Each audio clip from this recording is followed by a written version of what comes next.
Thank you very much. First of all, thanks for coming here.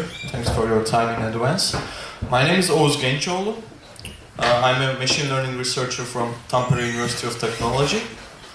For the last 3 days, you have seen numerous approaches to my data.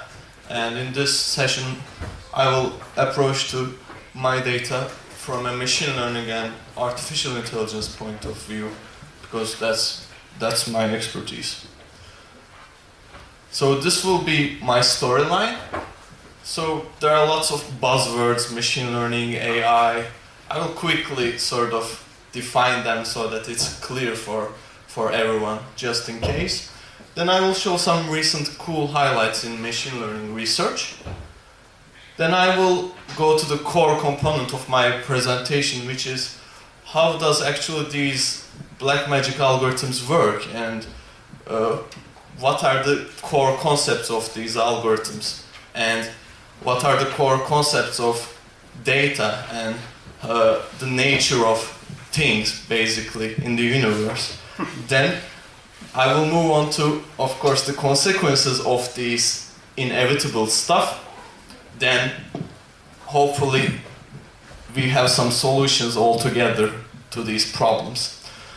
I will talk about what can be done to solve these problems, and also mention where is the current research heading.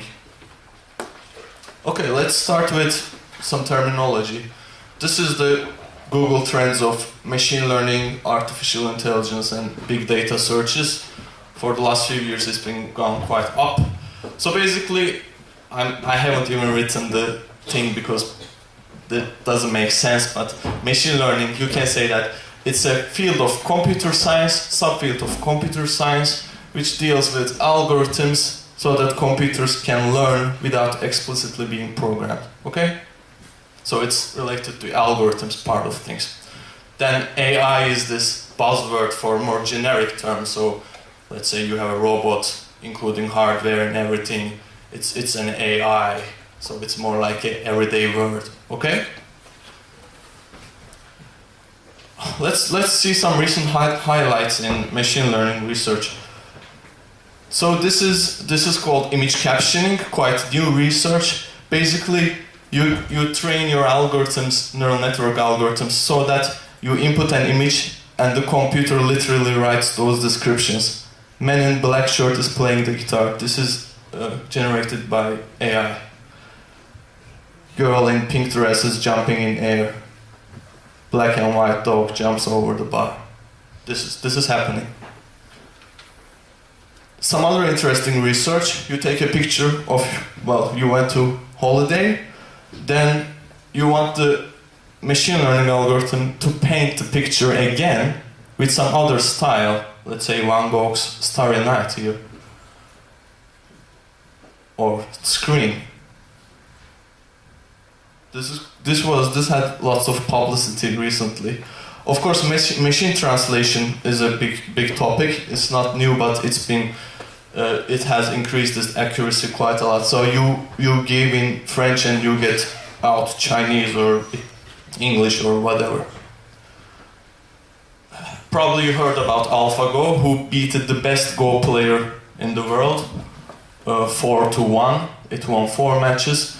And this was quite a big deal. The paper was published in Nature because Go is such a game that it's quite intuitive, so it's not really based on that much on counting combinations. It's really human-like game. So this was a big deal. Chatbots are here, so you can actually almost have some meaningful conversation with AI, or you can generate, you can train certain type of text and then afterwards generate some style of text. This is generated by a computer, mimicking Donald Trump. Other examples, speech recognition, decision support systems for healthcare, predicting epidemics from social media, which is my research, targeted advertising, of course. You can use machine learning to anonymize and leverage security, or the other way around. You can use it for de-anonymization, fraud detection, criminal identification, and so on. Okay, so, but how does these work? So the main concept is that most of the machine learning algorithms, we call it supervised learning, they require examples. So they require lots of examples to learn. This is nothing close to mammal brain. Like a human child doesn't learn like that. And accuracies tend to increase with more data. So immediately at this point, my data concept should come to your mind because, well, your data is the teacher of these algorithms. These algorithms require data. They require your data. So when you see, oh, how can Facebook recognize like my friend already, like face tagging, face recognition? Because over the years, billions of people, you have been tagging them. You have been teaching the algorithm by giving examples. How does Gmail recognize spam? Because you have been tagging it. You have been giving your data. Or how does Netflix know my preferences and recommends me something that I like? Because you give your data. This is very fundamental. Then the other very important concept in machine learning is that there is no free lunch. This is called no free lunch theorem. So there is no win-win situation in machine learning. There's always a trade-off. It can be, for example, complexity of an algorithm versus interpretability and transparency. Usually if an algorithm gets more complex, it loses its, let's say, interpretability power. It's hard to interpret the results. It's hard to say why is it giving this result. This is sort of intuitive. And of course, there's a trade-off between accuracy and computation power.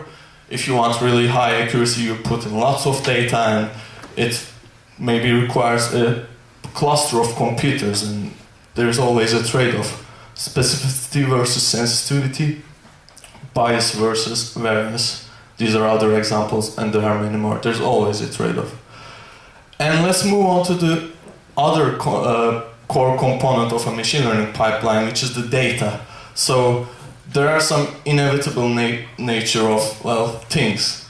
For example, there are some patterns in nature, in our data, in everywhere. So this one famous pattern is called normal distribution. Many phenomena are actually normally, also known as Gaussian distributed. It looks like this, like a bell curve. You are familiar with this.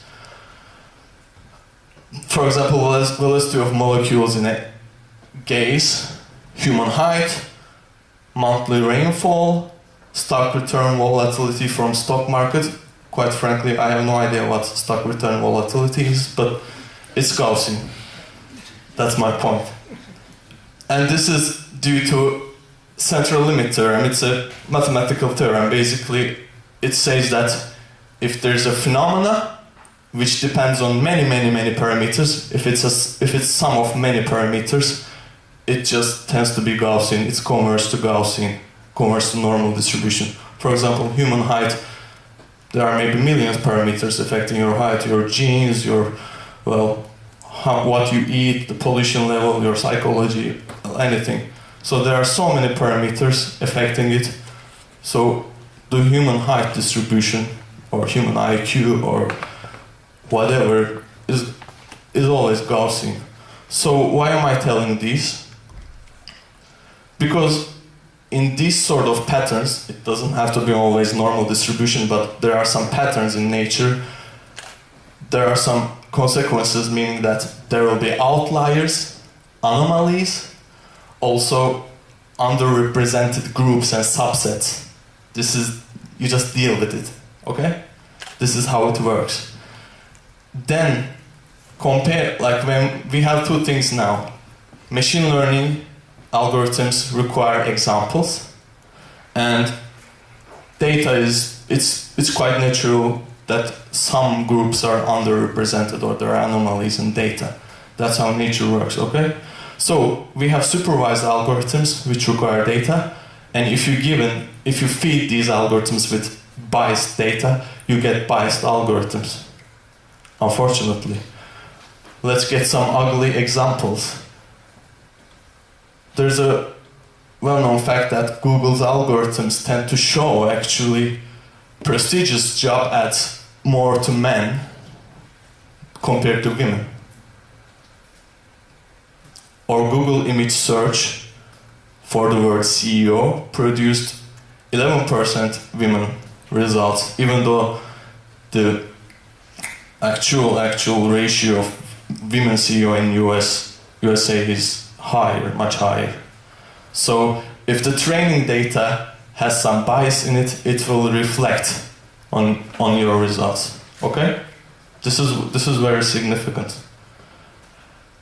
Some other results. Nowadays banks use machine learning to give actually a loan credit result. For example, I give you money or not. You can put numerous inputs to your machine learning algorithm, a guy's age, income, gender, marital status, number of children, race, whatever. Do you think all these are safe in terms of privacy and discrimination-free machine learning or algorithmic decision making?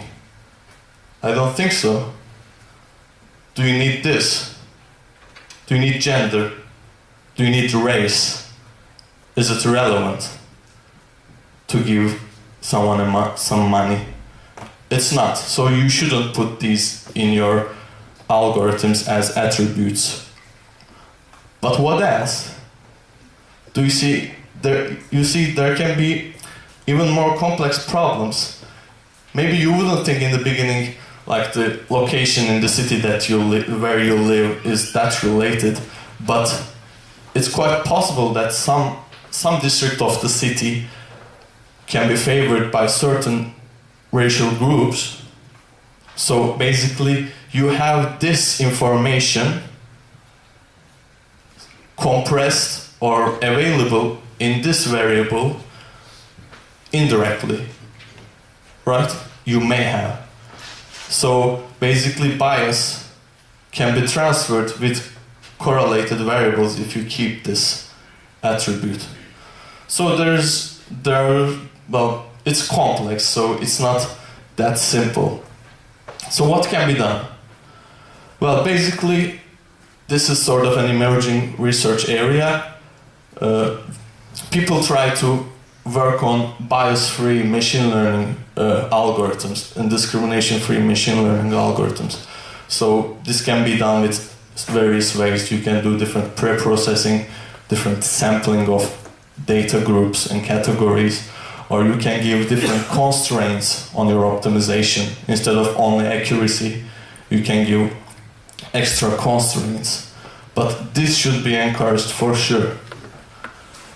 Then, we should increase transparency. So, you should always ask these questions actually. Let's say the bank is giving a loan or credit result. Actually, in some countries, when the bank rejects your application, the applicant has the legal right to ask why. And if the bank says, well, machine learning, they're gonna have some bad time. It's not enough, okay? Why? Explain me your algorithm. Is your algorithm explainable enough? Which attributes did you use? In the end, what was the inference of your machine learning algorithm? What was the importance of your attributes? So this is important from the MyData point of views. And transparent reporting. If someone says, we found this new machine learning algorithm predicting whether one has lung cancer or not with 90% accuracy, I say this is like the most useless sentence ever. Because if I write a code, just one line code that predicts no one has like lung cancer in this room, I would be pretty accurate. I think more than 90%, right? Because it's not that common. So we should always search for results with accuracies on different subgroups, false positives, true negative rates. Overall accuracy is, in many cases, not meaningful, or it's not enough, let's say.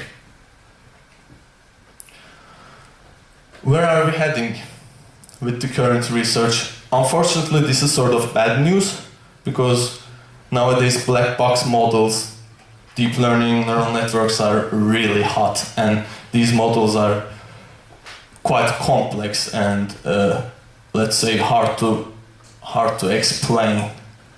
So when you get a result, it's hard to explain why you got it. They work quite well though. So the current approach is, if it works, just, I don't care why, just roll with it.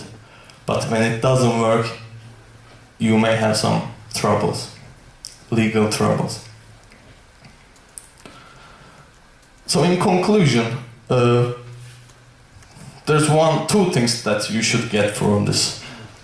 The fuel of machine learning algorithms actually is your data, it's you.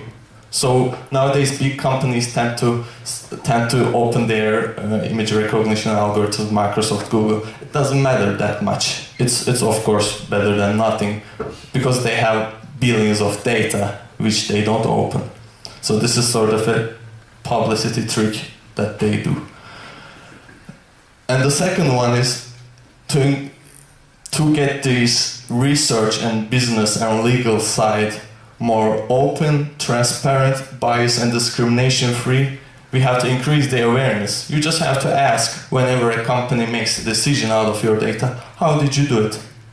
Just simply explain me the algorithm, the inputs, the outputs, like how does it work? You don't have to be a machine learning researcher.